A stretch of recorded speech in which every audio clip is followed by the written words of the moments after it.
আমরা বাজার থেকে যে এলইডি বাল্বগুলো কিনে থাকি তা খুবই দ্রুত নষ্ট হয়ে যায়, ফলে আমরা কিন্তু দীর্ঘদিন ব্যবহার করতে পারি না। এলইডি বাল্বগুলো কি কি কারণে দ্রুত নষ্ট হয়ে যায় সেগুলি সম্পর্কে আজকে আমরা জানব।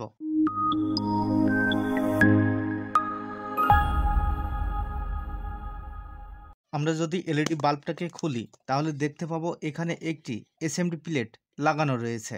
এই বাল্বটিতে কোনো ড্রাইভার সার্কিট ব্যবহার করা হয় না এবং এখানে যে হিটসিঙ্কটি ব্যবহার করা হয়েছে এখানে এ ধরনের নিম্নমানের হিটসিঙ্ক ব্যবহার করা হয়, আর এ ধরনের একটি এসএমডি প্লেট ব্যবহার করা হয়। হিটসিংয়ের যে কাজ সেটি কিন্তু এই হিটসিংয়ে করতে পারে না, কেননা এটি খুবই পাতলা। এটি যদি মোটা হতো তাহলে এসএমডিটা জ্বলার সময় যে পরিমাণ তাপ উৎপন্ন হতো সেটি কিন্তু হিটসিং শোষণ করে নিত, আর এর বডিটাও কিন্তু খুব নিম্নমানের হয়ে থাকে। ফলে হিটসিং যে তাপ শোষণ করে সেটি কিন্তু বডিটা বাইরে প্রবেশ করিয়ে দিতে পারে না, ফলে বাল্বটা কিন্তু অতিমাত্রায় গরম হয়ে কেটে যায়। এছাড়াও এখানে যদি পেস্ট ব্যবহার করা হতো তাহলে এই পিসির যে হিট সেটি কিন্তু হিটসিং শোষণ করে নিত, কিন্তু সেই পেস্টটাও কিন্তু এখানে ব্যবহার করা হয় না। তাছাড়া অনেক সময় দেখা যায় যে এখানে শুধুমাত্র একটি স্ক্রু নাট ব্যবহার করা হয়, কিন্তু এখানে উচিত ছিল দুইটি স্ক্রু নাট ব্যবহার করা। আবার অনেক এলইডি বাল্বে দেখা যায় এ ধরনের পিসি ব্যবহার করতে, যা খুবই নিম্নমানের হয়ে থাকে। আর এই পিসিটাকে ড্রাইভ করার জন্য এ ধরনের একটি ড্রাইভার সার্কিট লাগানো থাকে, যা খুবই নিম্নমানের হয়ে থাকে। ফলে আমরা কিছুদিন ব্যবহার করার পরে এটি নষ্ট হয়ে যায়। এতক্ষণ এলইডি বাল্ব নষ্ট হয়ে যাওয়ার বেশ কিছু কারণ সম্পর্কে আমরা জানতে পারলাম।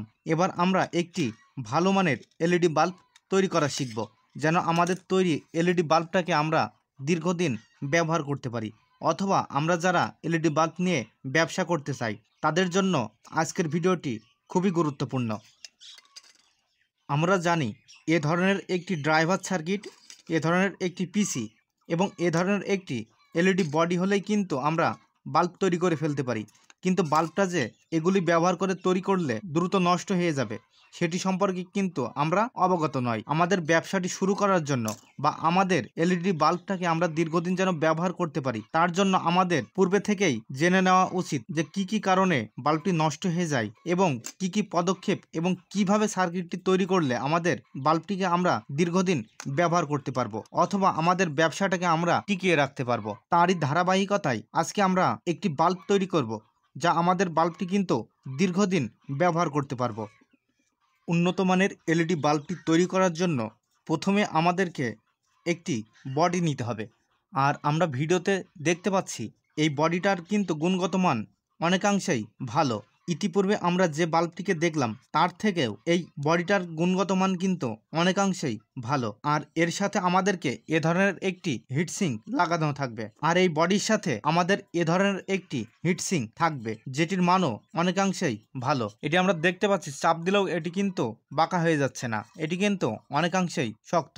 আর এটি ভালো হওয়ার কারণে এটিতে আমরা যে পিসিটা লাগাবো সেটির তাপ হিটসিংটি পুরোপুরি শোষণ করবে, আর শোষণ করার পরে বডিতে তাপটি চলে আসবে আর বডি কিন্তু তাপটিকে বাইপাস করে দিবে, অর্থাৎ বাইরে ঠেলে দিবে, ফলে আমাদের বাল্বটা কিন্তু অনেকাংশে ঠান্ডা হয়ে থাকবে। এছাড়াও আমাদের এই বাল্বটিতে আমরা কিন্তু এ ধরনের একটি পিসি ব্যবহার করব। এখানে কিন্তু আমরা এ ধরনের নিম্নমানের পিসি ব্যবহার করব না, ফলে আমাদের বাল্বটা কিন্তু দীর্ঘদিন চলবে।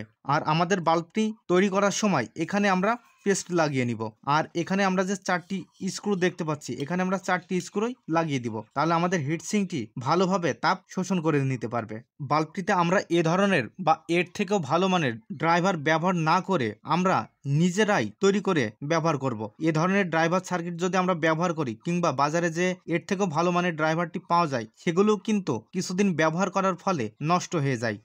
বাল্বটিতে এ ধরনের একটি পিন ক্যাপ লাগাতে হবে, আর এর সঙ্গে আমাদের প্রয়োজন হবে 2টি পিন ক্যাপ। এই ক্যাপের সাথে আমাদের এ ধরনের 2টি পিন প্রয়োজন, আর এই পিন ক্যাপটিকে লাগানোর জন্য আমাদের পাঞ্চ মেশিনের প্রয়োজন। নিম্নমানের এলইডি বাল্বগুলোর বডিতে আমরা কিন্তু এ ধরনের নিম্নমানের গ্লাস দেখতে পাই, ফলে আমাদের আলোটাও কিন্তু স্বচ্ছ হয় না, আর এজন্য আমরা এখানে এ ধরনের একটি স্বচ্ছ গ্লাস ব্যবহার করব। তাহলে আমাদের আলোর ফোকাস এবং আলোর লুমেন আমরা কিন্তু ঠিকঠাক পাবো, আলোটা কিন্তু পরিষ্কার হবে। আমরা এ ধরনের এলইডি ড্রাইভার সার্কিট ব্যবহার না করে আমরা নিজেরাই এলইডি বাল্ব ড্রাইভার সার্কিট তৈরি করে আমাদের বাল্বটিতে লাগাবো। এলইডি বাল্ব ড্রাইভার সার্কিটটি তৈরি করার জন্য আমাদের প্রয়োজন হবে এ ধরনের একটি বুস্টার ক্যাপাসিটর।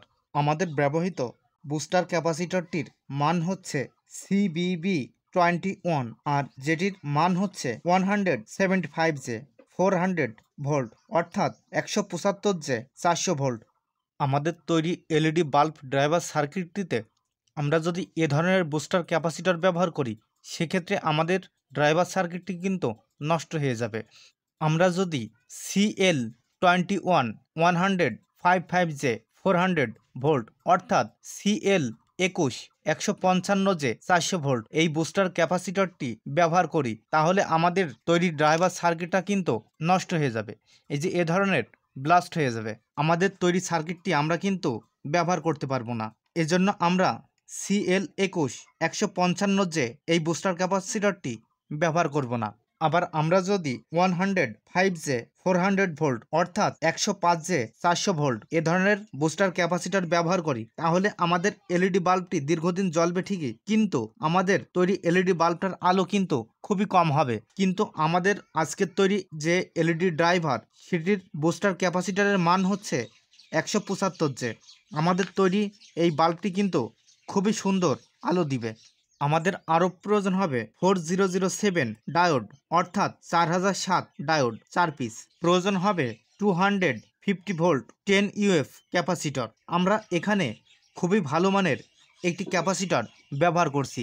আমাদের সার্কিটটা কিন্তু ডিসি ভোল্টে চলবে অর্থাৎ আমাদের এসি থেকে ডিসিতে কনভার্ট হবে। আর এখানে আমরা ফিল্টারিং করার জন্য আমরা যদি নিম্নমানের ক্যাপাসিটর ব্যবহার করি সেক্ষেত্রে আমাদের ক্যাপাসিটরটি খুব দ্রুত নষ্ট হয়ে যাবে। আমাদের আরও প্রয়োজন হবে একটি 100 ওহমস রেজিস্টর।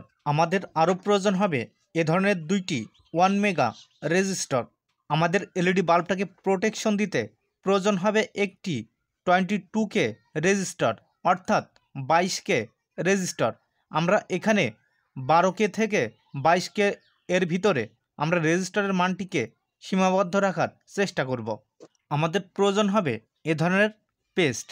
আর আমাদের এই পিসিটাকে আমরা সুন্দর মতো হিটসিংয়ের সাথে টাইট দেওয়ার জন্য 4টি স্ক্রু নাট নিব।